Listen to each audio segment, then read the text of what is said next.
Mana maktabni ko'rdik, maktabda aholini inoyatov sherdan shunday katta ko'chada u hokim-ku mayli ko'zi ko'rmay oyog'i yerdan uzilgan, men uni ishdan oldim buni. Siz-chi og'ay? Har safar men sizga aytaman, pastga tushgin, pastga tushgin, pastga tushgin, pastga tushgin. Hamma uchib yuribdi-ku. Bu yerdagi ministringiz kim? Siz qachondan beri ishlayapsiz? Nimaga bunday ahvol? Qani aytib bering menga. Biz shuncha pullar, milliard pullar berdik. Sizlarga bu pulni bersak, tarqatib yuborsalaring, bitta daraxt ekmaslaring, maktabda atrofini obod qilmaslaring, sovuq bo'lsa, xonalarda ichiga kirib bo'lmasa, ma'naviyat bo'lmasa, sport zal, undaqa sport zal men Toshkentda ko'rmaganman. Siz bilan mana Toshkentdan kelgan vazir uni ichiga kirganda edi, nur ustiga nur bo'lardi. Ming afsus, shuncha bergan imkoniyatlar va Toshkentda o'tirgan va sizga o'xshagan haligi ijro organi rahbarlari talon-taroj qilgan desak to'g'ri bo'ladi. Ota-ona qanday sizga ishonadi farzandini? Mana endi yerda direktoringizni ishdan olish u noto'g'ri bo'ladi. Sizning aybingiz bu. Ikkinchidan, bu maktabni bir devorga nima osish kerak, ichkariga nima qilish kerak, tashqariga nima qilish kerak. Bu Xo'jayli eng katta rayon-ku bu. Shuni bir har bir maktab misolida necha marta men sizga selektor o'tkazing ukajon, akajon deyman. Nima bu vaziringiz nima qilib ishlab o'tiribsiz? O'zingiz mo'unlaringizni nima qilib Toshkentda ishlab o'tiribsiz? Maktab bu eng katta zaminimiz. Bog'cha eng katta zaminimiz. Hali ertaga oliygohga kiraman erta turib. Ko'ramiz yerda ahvolni. Undan ham battar. Bir ikkita vazirlarga yoqmaydi, bosh vazir o'rinbosarlariga ham shanba bozor kuni yurish. Bosh vazir o'rinbosari degan lavozim kichkina lavozim emas, vazir kichkina lavozim emas. O'zbekistonda ertaga kunni kim o'ylaydi?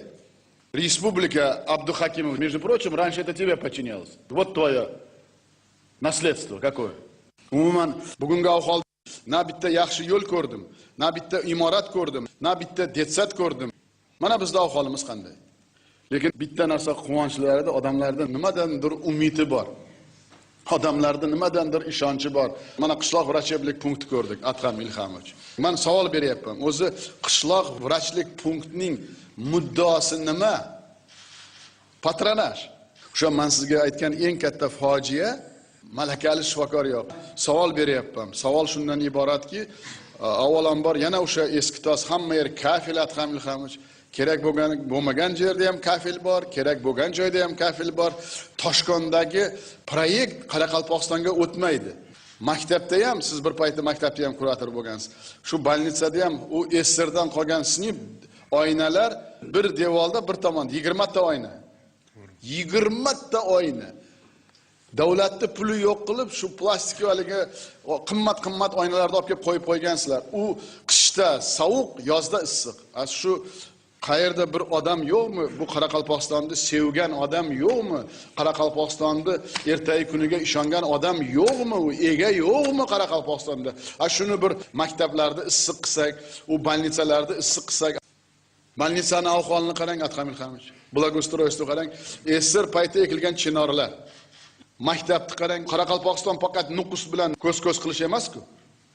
Odamlar o'sha yerda kechirasiz sifatli dorini kutmoqda, sifatli tibbiyot xizmatini kutyapti Adham Ilhamovich. Shuning uchun Musa Tajinch 10 kun ichida bugungi obyezdga bag'ishlangan juda qattiq yig'ilish o'tkazasiz. Talabchanlik yo'q, nazorat yo'q Musa Tajinch. Kirgan joylarimizda qarang, mana qishloq xo'jaligini ham ko'rdik, MTPni ahvolini ko'rdik. Shunday qimmatga klass, keys va hokazo traktorlar hammasi qor tagida yotibdi. Qanday qishloq xo'jaligi bo'ladi? 3 ta rahbar, o'sha rayonda hokimi, prokurori, melisasi va soliqchisi ham faqat o'zlarini o'ylaydi. Xalqni o'ylamaydi hech kim. O'sha tayyorgina ikkita kislovoz turibdi. Men ham juda pastda yurgan odamman. U kislovoz baxt, shuni ustini yopib qo'yib, shu klass texnikani olib kirib qo'ysin. Janob Rozakulov. Тебя тоже касается. Ты научился уже пустословием заниматься. Bu nimaga qaramagansiz, Ulug'bek Ubaydullayevich? Qoraqalpog'istonga borib keldim, o'qildim, bu qildim maqtanasiz-ku siz ham. Shunday davlat texnikasi tashqarida turishi bu xiyonat emasmi? Klass turibdi. Boshqa eng katta narsa u klassni ham, New Hollandni ham hali olgan kredit to'lanmagan Musa Tajinch. To'lanmagan u bankning krediti, u davlat krediti turibdi yerda. O'rtoq Solmindir rais. Va bugun bitta yaxshi ish qildik. Mo'ynoq tumanining aholisi toza ichimlik suvi bilan bir necha yildan beri men sherik etsam, har vaqti bu masala juda bir balandparvoz gaplar bilan gapirilardi. Mana bugun Ochilboy Jumaniyaz ichiga kirib, proyektiga olib, o'ziga mas'uliyat olib, mana shu ishni boshladi. Men xursandman. Har bir bosh vazir o'rinbosari o'ziga mas'uliyat olish kerak. 101 Sodiq sizga topshiriq, tizimli ravishda uyma-uy yurib, qishloqda yashagan hamma xonadon umuman respublika bo'yicha, lekin Qoraqalpog'iston bo'yicha 100 tadan tovuq boqishi majbur. 100 ta tovuq eng kamida 50 ta tuxum beradi. 10 tasini o'zi yeb, agar har kuni 40 tadan tuxum sotsa ham kam ta'minlangan oila bo'lmaydi o'zi. Bu ertangi iqtisodiyotimizni barqarorligi bu Rustam Sodiq. Shuning uchun hozir o'tirib olib, har bitta rayonda birinchi ma'murlaringiz mana shu o'tirib olib, shoshilmasdan bir kunda 20 ta xonadonga. Hozir sizga mana shu men hozir ko'p gaplashdim, albatta bankirlar yurayapti uyga kirib, lekin hamma odam hali o'rgatolmayapmiz. Nomiga kirib chiqqanlar juda ko'p. 100 ta tovuq boqsang qancha bo'ladi? Etikchilik qilsang qancha bo'ladi? Boshqa narsa hamma bo'yicha har kuni televizorda reklama qilish kerak. Rolik qilish kerak. Odamlarga ishontirish kerak. Hali u oson emas odamlarni ishontirish. Mana men bugun ko'p gaplashay. Odamlar yaxshi yashashni ham xohlash kerak. Ularni inontirish, kecha men maylisda sizga aytib, kafolatlashtirib o'rgatishingiz kerak. Har oyda 15% odamimizni o'rgatib olsak ham, Xudo xolasa 1 yilda biz o'rgatib olamiz, bir 50%, 60%. Shuni biz tashkil qilmasak, hech qachon o'zgarish bo'lmaydi. Biz bu yil juda katta kelajakka zamin qo'yayotgan yilimiz. Shuning uchun mana Qoraqalpog'iston Respublika hududida ro'yxatdan o'tib tayyor mahsulot ishlab chiqarish yo'liga qo'yish orqali tayyor mahsulotlar ishlab chiqarayotgan farmatsevtika, elektrotexnika va pardozlash, qurilish materiallari ishlab chiqaruvchi tashkilotlar qo'llab-quvvatlash uchun ular 5 yil muddatda mol-mulk, yer obodonlashtirish va ijtimoiy infratuzilma soliqlaridan hamda respublika yo'l jamg'armasi majburiy to'lovlardan ozod etiladigan qaror chiqaramiz. Bu juda katta Qoraqalpog'istonning tadbirkori uchun juda katta madad bo'ladi. Qoraqalpog'iston Respublikasi Xorazm viloyatlari hududida ro'yxatdan o'tgan korxonalar o'zi ishlab chiqargan mahsulotlarni eksport qiluvchi korxonalarga eksportdan tushgan mablag' 50% ni majburiy sotishdan ozod qilinadi.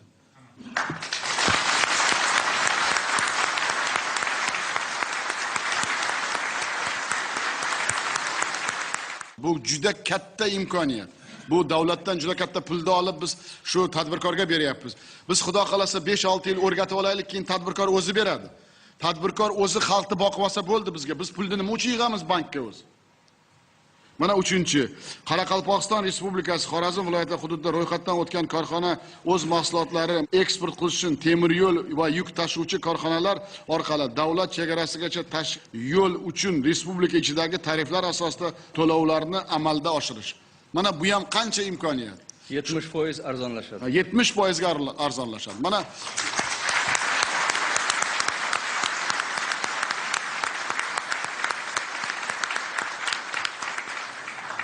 shuning uchun mana shu 3 ta qaror, mana men bugun sizlarga aytayapman, 3 ta qarorni mana topshiriq Rustam Sodiqovga kelgusi hafta qo'l qo'yilishi kerak. Bugun mana tadbirkorlar bilan ko'rishib, menga nima deyapti? Bizga deydi, to'siq ko'rsatmasa, bizga tegmasa bo'ldi deydi. Oddiy til. Tegmasin bizga deydi, biz o'zimiz yo'limizni topib ketamiz deydi. Shuning uchun mana bosh prokurorning o'rinbosari Qoraqalpog'istonga mas'ul va javobgar. Men bugun ko'p prokurorlar bilan o'zimning fikrimni aytdim. Bir ikkita prokurorlar sadoqatli, bir ikkitalari o'yinchi. Men o'zim uchun ko'p narsani xulosa qildim. Nimaga desangiz, ko'zi yonmayapti u prokuror. Bizga undaqa prokurorlar kerak emas.